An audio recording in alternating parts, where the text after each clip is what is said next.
Hello and welcome back to Grim Survival. I'm not going to be editing this video at all. I'm just going to read a couple of things to you and tell you just how screwed we are. Because that's all this is. This is how screwed we are, because we are. And why? Why are we? Because nobody seems to care enough to do anything about it. A lot of us seem to care enough to talk about it, but none of us seem to care enough to get together and do anything about it. But that being said, let's just get right into it. This is coming from whitehouse.gov. I will have the link for this in the description. You can scroll down and read it yourself. I'm going to start with the opening BS that they're feeding us here, and then I will get into the meat and potatoes of this video really quickly. President Biden is implementing a six-pronged comprehensive national strategy that employs the same science-based approach that was used to successfully combat the previous variants of the pandemic thingy this year. This plan will ensure that we are using every available tool to combat the virus and save even more lives in the months ahead, while also keeping schools open and safe and protecting our economy from lockdowns and damage.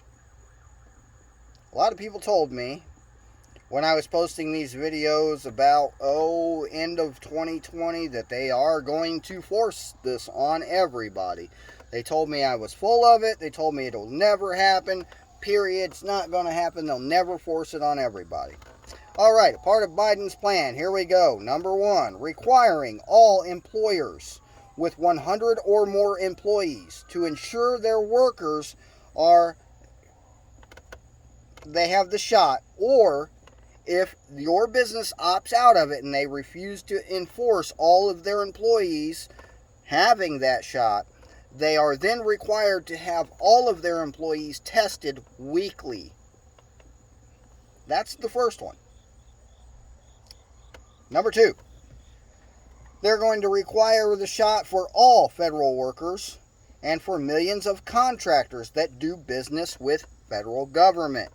Not only people that are employed by the federal government, but anybody who is a contracted employee of the federal government, working from essentially your own business, but you have a contract with the government, then you are therefore required to take this.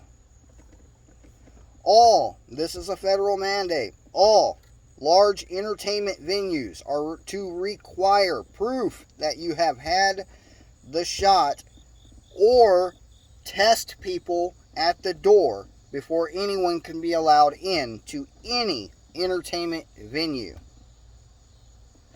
They are going to require employers to provide paid time off for people to take the shot.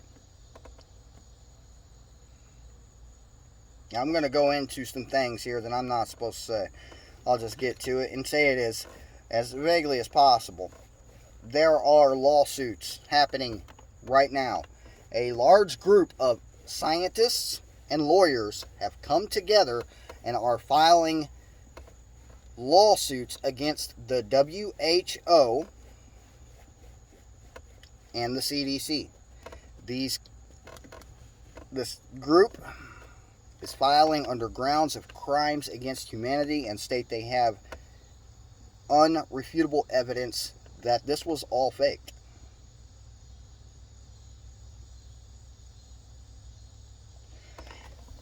Back to it. Implementation of this plan depends on authorization of boosters by the Food and Drug Administration, the FDA, and recommendations by the CDC's Independent Advisory Committee on Immunization Practices. As soon as authorizations are given, the administration will be prepared to offer boosters starting the week of September 20th.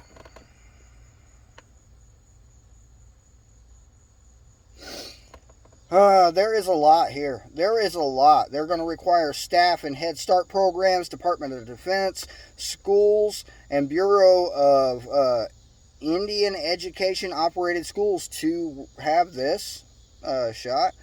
All states to they're calling on all states to adopt a shot require for all in-school employees. all school employees in every state. That's what they are trying to push through. They're going to use the Department of Education's full legal authority to protect students in these institutions. I'm going to read this one in full. President Biden has directed the Department of Education to assess all of its available tools to take action as appropriate and consistent with applicable law. As consistent with the law. So, not. I'm going to get banned. Okay, just shut up. Just read. Okay, yeah. To ensure that the state and local officials are giving all students the opportunity to safely participate in full-time in-person learning, the department has launched investigations in 5 states that have prohibited mask mandates at schools: Iowa, Oklahoma, South Carolina, Tennessee, and Utah. These investigations will examine whether statewide mask mandates statewide mask mandates are discriminating against students with disabilities who are heightened risk for severe illness, preventing them from safely. Okay, that's just a bunch of BS. That is really just a bunch of BS. They're going to try to throw special needs students into this, saying that they're higher risk and they need to be forced. Okay, I have a special needs student who actually goes to a public school. He is severely autistic. Try to put a mask on him. Yeah, it's in his IEP, his individual education plan. He is not required to wear it. He can't wear it. He has sensory issues. You cannot force children with issues like this to wear a mask. You would have to glue it to his face, duct tape it around his head. This is just getting to be ignorance. Anyway, they are going to be sending free, rapid, at-home tests to food banks and community health centers. They're going to expand free pharmacy testing, continue to require masking for interstate travel. What the blank? President Biden's executive order promoting CV-19 safety in domestic and international travel directed applicable agencies to take action to require mask wearing in airports and on certain modes of public transportation, including many airplanes, trains, maritime vehicles, boats, ships, and intercity bus services. Yeah, we already knew that. TSA has extended its implementing orders for air and ground travel through January 18th, 2022, and the president's plan will double fines for those who are not in compliance. The president's plan will also ensure masking requirements remain in place on the other modes of transportation as we continue to battle the CV. See, I thought they were actually meant they were going to try to force you to wear it while you were in your car driving down the interstate highway. I was like, no. But no, that's not there yet. We're getting there, but not quite yet. This one was good. New support for small businesses impacted by this pandemic. The president's plan will help more than 150,000 small businesses by strengthening their CV Economic Injury Disaster Loan Program, which provides long-term, low-cost loans. Low cost, but you're still paying it.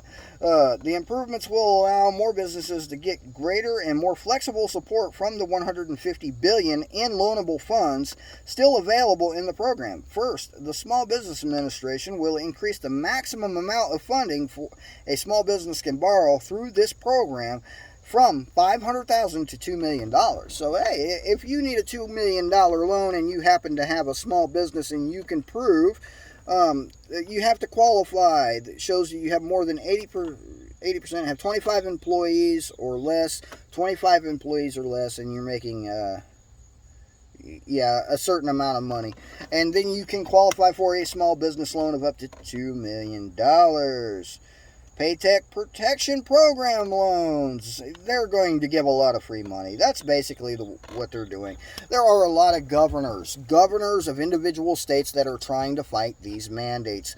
Forcing these mandates on businesses is wrong. Forcing these mandates on people individually is wrong. You cannot force a mandate on people. It's not the government's job to force mandates on people. The government's only job is to protect us against foreign invaders. That's their only job. Constitutionally, they have no other job. Chicago. I got another one for you. Chicago. In the city of Chicago, they mandated mask mandates for their public school buses, their public school transportation systems. They did this in the middle of the day. That was dumb on their part because more than, well, I think it was hundreds. I'm not sure, I don't have the data pulled up, but I think it was in the hundreds of bus drivers walked out of their jobs in the middle of the school day, making thousands of children stranded at the schools that they were in and unable to get home or unable to get to wherever they were going. The city of Chicago contracted every taxi service, including Uber, Lyft, and everybody else they could to get these kids back to their homes. And that's what happens when you force things on people. They just walk and they leave your kids stranded at school. That's funny. I thought it was funny. I mean, personally, if I remember being in public school, and if that would have happened to me while I was in public school, I would have thought that was hilarious. Of course, I would have gotten a ride home either. Anyway, but that would have just been hilarious to me. I would have really enjoyed that. But we are coming to the end, people. The complete and total end of all of our freedom. All of it, completely and totally. It's gone. It's almost gone. It's almost gone. It's hanging on by a thread. I mean, we've lost most of it, but we're just going to throw the rest of it in the trash before the week's out. Or the month's out. Probably the month, right? Alright, I'm going to stop rambling. This has been enough of me. Sorry I haven't been making videos lately. Very tired. Starting another new job tomorrow. Yeah, tomorrow's Tuesday. No, tomorrow's Monday. Yeah, tomorrow. That's right. Starting another new job tomorrow. That'll be entertaining. But hey, that's enough of me. Thank you guys for watching. Thank you all for still being here. All a couple hundred of you that still pay attention to me. Yeah. I hope everybody just has a blessed week. Try not to let the stress get to you too much of what this ignorance that is going on around us. It's enough to make you want to drink, right? I mean, it really is. They should stop giving out free money and just give out free alcohol. We'd all be a lot happier. But this has been James the Grim Survival. See you next time.